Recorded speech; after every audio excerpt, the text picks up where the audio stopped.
বাঁশি বাজাইয়া সদাই মৌলায় আসা যাওয়া করে।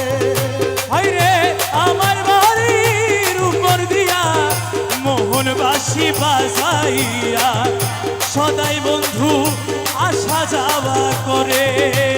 ডাকি দিলে সে কয় না কথা লুকাইয়া রাখে মাথা। আমি ডাকি দিলে সে কই না কথা লুকাইয়া রাখে মাথা। ডাকি দিলে সে কয় না কথা লুকাইয়া রাখে মাথা। আমার স্বর্ণে শব্দ নাহি করে ওরে আমার এই যেমন অনেকে দেখেন গান বাজনার ফতুয়া দিতে হারাম কইতে কইতে কোনো তার বাদ রাখে না, আবার নিজ ওই কী করে নিজে গান গাইতেছে, নিজে কি করতেছে আবার হারামও ফতুয়া দিতেছে, নিজে গানও গাইতেছে। যদি কইতো বাজনা হারাম তৈলে একটা মানা যেত যে বাজনা, যদি কইতো গান হারাম তো মাইনা নিতাম গান। কারণ গান বাজনা হারাম কইয়া আবার তারা কি করে নিজেও করে। হ্যাঁ, এই জন্য আসলে কি গান বাজনা হারাম, আসলে কি গান বাজনা কিন্তু হারাম। যেই গান বাজনা দ্বারা অন্তরের মধ্যে জিনা তৈরি হয়, যে গান বাজনা দ্বারা জিন্দা দিল মইরা জাগা। এই যে আমরা দেশের মধ্যে টিভির মধ্যে বিভিন্ন রকমের বেহায়াপনা বেসরায়া গান, এগুলো কি হারাম। হালাল জানলে কাফের, হালাল জানলে। গান বাজনার মধ্যে গিয়ে যদি কেউ বাহবা করে হাততালিতে বউ তালাহে বাইন, বউ তালাহে বাইন হয়ে যায়। বেড়ারে বিডি বানাইয়া বেডিরে বেড়া বানাইয়া এবং বেড়া বেড়ি একটানো লাশারা, এটা কেয়ামত পর্যন্তই কি হারাম। আর যেই গান বাজনারা অন্তরে মাবুদ নামের জিকির জারি হয়, যেমন আসেন আমার মুক্তার, আসেন আমার বারিস্টার, হাইকোর্টেতে শেষ বিচারে তিনি আমায় করবেন পার, আমি পাপী তিনি জামিনদার। কোনছেন দিকে রে হারাম। জি, এই জন্যই গান হইতে হবে দেহতত্ত্বভিত্তিক। এবং আরও অনেকে গান বাজনার জন্য শর্ত আছে, কি আছে 40টা শর্ত আছে। কয়টা? আহালদে আমরা 17 হুজুর কিতাব খুলে দেন, আহালদের জন্য গান বাজনা জায়েজ। কার জন্য?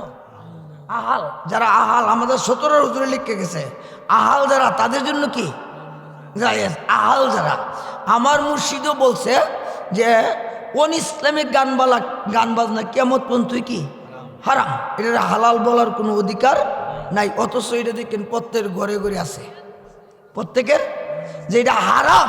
এটার মেয়ে দেখবেন ফির সাহেবের বউ কো, নারগা মুক্তি সাহেবের বউ কো, মহাদেশের বউ কো, এমনি চাই থাকবো, সারা রাত কাটাই থাকবো হাওন বাদ দেয়া। এইটির বেলা হইলে কি আছে, এইটির বেলা রাজি আছে।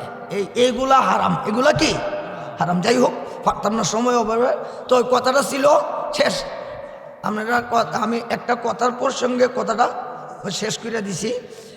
তো আপনার আমার নবীজি বলছে আমার ঘরে কি আসছিল, কজি আসছিল, ডাক দিন উনাকে, কোনো উনি চলে গেছে কি নিয়া, যে এই মাসালাটা জানতে হয়েছে। তো উনি জানলো না, যে আমি বলে দিছেন কেমনে বলে এই কথাটা সঠিক, কথাটা কি। কিন্তু আমার নবীজি জিজ্ঞাসা করতে এটা কোরআনে পাইছেন, আপনি যে উত্তরটা দিছেন এটা কোরআনে পাইছেন, জি না। কই এটা কি আমার মুখ থেকে শুনছেন, জি না। তাহলে এটা কি আমার কোনো সাহাবায়ে কেরামের মুখ থেকে শুনছেন, বলে না। তো আপনি কইলেন কেমনে, আমার বিবেক থেকে কইছি। কিসের থেকে? আমার নবীজি বিবেক দলিল হইতে পারে না, বিবেক দলিল হইতে পারে না। এই জন্য তার জিব্বা রাগাটা কাটটা দিছে, অথবা নাহের রাগাটা কাটটা দিছে। এটা হলো নাক কাটুনি। কি কাটুনি? নাক কাটুনি অথবা জিব্বার আগা কাটুনি। এই তার ঘরে যে সন্তান হয়েছে, এই সন্তানের নাম মুহাম্মদ। এই মুহাম্মদের নামের তরিকা, এটার নাম হলো আওর মোহাম্মদিয়া। কথাটা বুঝতে পারছি? এটার নাম কি? আওর মোহাম্মদিয়া। এই আওর মোহাম্মদিয়ার পক্ষে আমরা নাই, আমরা বায়াতে রাসূলের পক্ষে। আমরা কি বায়াতে রাসূলের পক্ষে। তাহলে একটা প্রশ্নে ছোট্ট একটা জবাব দিলাম।